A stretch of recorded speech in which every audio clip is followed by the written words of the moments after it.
I really enjoyed just being a badass young woman, finally. So, you play a pretty tough chick in this movie. How did you like doing the action role? It's just different, so it's fun. Anything different is fun, especially when you're running around with a gun. And there are no consequences. It's great. It gives you a feeling of so much power, even though it's just, I mean, it's because it's a deadly weapon, but when used safely, it's just, I don't know. I mean, you watch enough movies and, you know, guns just seem exciting. Was it as easy to shoot as you thought? No, it's really heavy and it's hard to point and shoot. And the thing is, I really enjoy just all in all being like a badass young woman, finally. Your costume was still quite girly. You had the heels on. What was that like running around in those all day? It's impractical is what it is.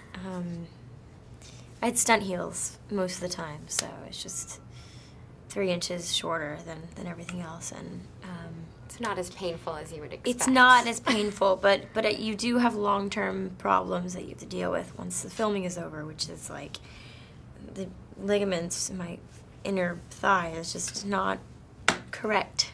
Not in the correct spot. But at the same time, it's worth it. It looks great. It makes sense. It's highly stylized, so it's like even though there's certain little details that don't make sense, like where is she getting all this clothing? You don't really think about, because it's such an interesting concept that you get lost in the visuals of it. You're 25 now. What would you do if it was your last year to live?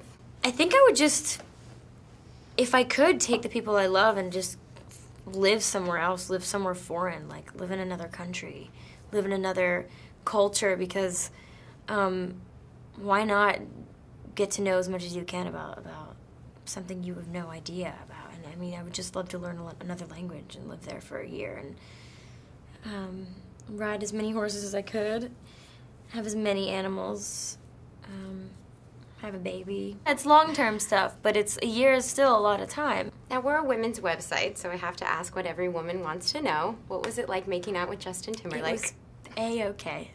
You would like it. Okay. You would like it. I think every woman. He's a very respectful, intuitive man, and he is in some ways just the perfect guy for a woman. He treats his mother really well. He's really funny. He has a lot of humility, and he's just very aware. You sound like you'd be a good wing woman for him. Yeah, I guess I like to think we work well together. I can talk him up. I have to. It's my job. They're making me. No kidding. It's easy. I swear he's awesome.